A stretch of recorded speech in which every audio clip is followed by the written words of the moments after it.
I warned her, I pleaded with her, I even tried to reason with her, but she refused to listen. So in the end, I handled it my own way, and what happened next, well, that's how everything unfolded. The whole situation began when I noticed people from the neighboring HOA cutting straight through my field with their cars, treating it like some kind of public shortcut. My crops, young, green, and only just beginning to sprout, were getting flattened beneath their tires. My farm sits directly between their neat little subdivision and the main road that leads into town. So yes, I understood the temptation to take a shortcut. Instead of immediately starting a fight about it, I decided to approach it with some patience. I cleared out a proper path across the land, straight and wide enough for their expensive vehicles to pass through without harming anything. For a few months, they actually respected that path. But lately, whether out of carelessness or pure arrogance, they'd started drifting off that route. Instead of sticking to the trail I made, they were driving right across my crops, crushing the rows I had worked so hard to plant and protect. Welcome to my channel. Don't forget to like and subscribe for more of the best HOA drama stories. And the noise, that was another problem entirely. Day and night, the sound of engines tore through the quiet of my farm. Cars revving, horns blaring. Sometimes music blasted from open windows as they sped across the property, but none of them were worse than Karen. The way she drove her white Range Rover through my field made it look like she believed she owned every inch of it. She'd fly across the dirt, swerving dangerously close to the corn rows, laughing with her sunglasses pushed up on her head like the whole thing was some kind of sport. That afternoon, after watching her flatten yet another patch of young crops, I finally decided I'd had enough. I waited near the edge of the field until she slowed down at the bend in the path. Then I stepped forward and motioned for her to stop. I wasn't aggressive about it. Honestly, I was as respectful as any man could be after months of watching his hard work get ruined. I explained that they needed to stop cutting across the crops. I reminded her that I'd made a path specifically so they could drive through without damaging anything. I simply asked that they stay on it for the sake of my farm. My voice stayed calm, steady, almost pleading. Karen's response, however, was pure venom. She leaned out of the driver's window with a smug little grin and told me I had absolutely no authority to tell HOA residents where they could or couldn't drive.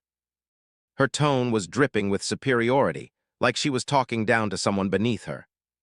Before I even had the chance to respond, she waved her hand dismissively, like I was nothing more than an inconvenience, and slammed her foot on the gas. The tires kicked up a spray of dirt that splattered all over my boots as she sped off. Right then and there, I realized something important.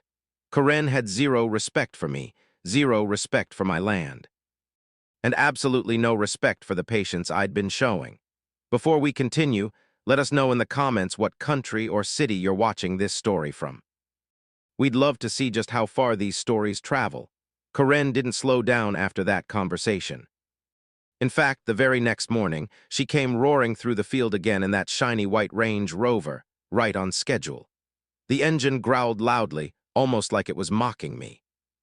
I stood there and watched helplessly as her tires rolled over another set of fragile seedlings, deep grooves carved into the soil where tiny plants had only just begun to grow. Soon after she passed, 2 more HOA residents followed her lead. They zigzagged across the land like my farm was some kind of off-road attraction. By that point, the frustration inside me was boiling over. I figured maybe confronting Karen directly wasn't enough. Maybe it needed to become something official. So I changed into my cleanest shirt, gathered up some documents, and walked straight to their HOA board meeting. Standing in front of their shiny mahogany conference table, I calmly explained everything. I laid out the situation step by step and asked them, no, begged them, to stop their residents from driving through my property. I described the damage in detail, hoping they would understand the financial loss and the effort being destroyed. But instead of taking me seriously, they laughed. One of the board members chuckled about how the farmer had shown up dressed in town clothes. Another made a joke about how I probably smelled like hay. And Karen was sitting there too, leaning back in her chair with her arms folded, watching the whole thing like it was the best entertainment she'd had all week. That was the moment I reached my limit. If they weren't willing to show respect, then I'd find another way to make sure they learned it. I stormed out of that boardroom, every step heavier than the one before. And by the time I reached my truck, my mind was already working out a plan. The following morning, I put up brand new signs all around my property. Private land, no trespassing. Of course, I knew signs alone wouldn't stop people like Karen, so I prepared something a little more convincing. The night before had brought a heavy rainstorm, which left the soil soft and easy to dig. Right across the path Karen liked to use the most, I dug a deep trench. I made it wide enough to catch a vehicle, but subtle enough that someone driving fast wouldn't notice it until it was too late. Then I shoveled thick muck from the barnyard into it, mixing it with manure until it looked like nothing more than a shallow patch of muddy water. To anyone speeding through the field, it would appear harmless, just another messy puddle in a farmer's land, but I knew exactly what it really was. I had built a trap. And it was perfectly suited for Karen's arrogance. The very next morning, right on cue, Karen returned. I heard her before I ever saw her. That Range Rover always had this loud, boastful rumble to it, like the vehicle itself was announcing her arrival. She drove past my cabin without the slightest hesitation, sunglasses on, one hand loosely resting on the steering wheel, completely convinced my farm was just her personal shortcut. I stood by the fence with my arms folded, waiting. My heart was pounding, not from fear but from anticipation. She had absolutely no idea what she was about to drive into. She hit the trap at full speed. At first, the front tires dipped slightly, and she probably assumed it was just another muddy spot in the field. But then the entire SUV jolted forward and began to sink. The sound was magnificent, mud slurping and metal scraping as her wheels spun uselessly. She tried to push the accelerator harder, revving the engine while mud sprayed wildly in every direction. But the harder she tried to power through, the deeper her beloved vehicle sank into the muck. The bumper dragged, the undercarriage groaned, and Karen's confident smirk quickly twisted into pure panic. "Help! Somebody help me!" she shouted, slamming her manicured hands against the steering wheel. I watched from the shade, doing my best not to laugh out loud because I wanted to savor every single moment of her downfall. She grabbed her phone and stretched her arm out of the window, waving it around in search of a signal. But that particular corner of my farm barely had reception. Minutes stretched into hours. Eventually, she climbed out of the vehicle, and the moment her designer shoes hit the ground, mud swallowed her ankles. She shrieked in disgust, trying to pull her feet free while thick muck clung stubbornly to her. She stomped around, swore loudly, and yelled out across the empty field. But no heroic rescue team came rushing to her aid. Finally, after what must have felt like forever to her, she managed to find just enough signal to contact a towing company. By the time help was on the way, the sun was blazing overhead. Her hair had turned frizzy from the heat, her clothes were smeared with mud, and her once pristine SUV looked like it had just battled its way through a swamp. When the tow truck eventually rolled up, the driver struggled to keep a straight face. Getting that Range Rover out was no easy task.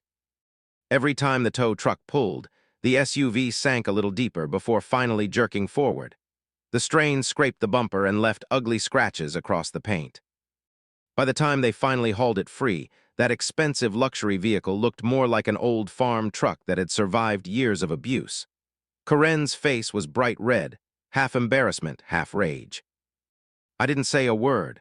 I simply stood there and watched everything unfold, enjoying the spectacle as if it had been staged purely for my entertainment.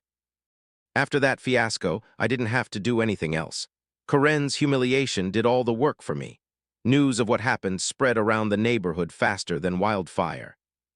By that evening, every HOA resident had heard the story about how their so-called queen bee got stuck knee-deep in cow muck.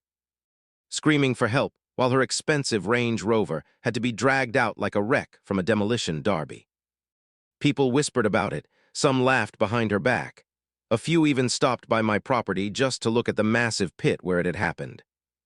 That hole practically became a landmark, a reminder of what arrogance can lead to. Karen, of course, tried to rewrite the story. At the next HOA meeting, she stormed in and started ranting about how I had sabotaged her vehicle and how I should be sued for the damages. But this time, even her own community didn't stand behind her. Instead, they began questioning her. They asked why she ignored the warning signs, why she had been driving across property that clearly wasn't hers, and why she thought the rules simply didn't apply to her. For the first time since this whole situation began, the HOA board wasn't laughing at me. They were laughing at her. The same board members who had mocked me just weeks earlier were now using Karen as a cautionary tale of what happens when someone crosses the wrong line.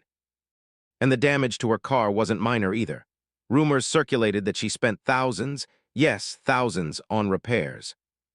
The bumper needed replacement, the transmission had suffered damage, and no matter how many times it was detailed, the interior reportedly smelled like manure for weeks. I saw her once at the grocery store parking lot, still driving that same SUV.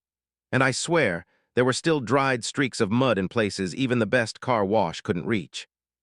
She kept her head down, avoided looking at anyone, and for the first time since I'd known of her, Karen had nothing to say.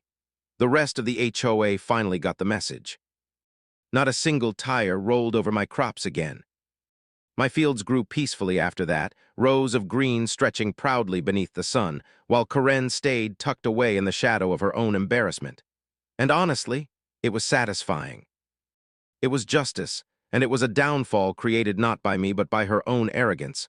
All I did was build the stage. She performed the entire act herself. The end.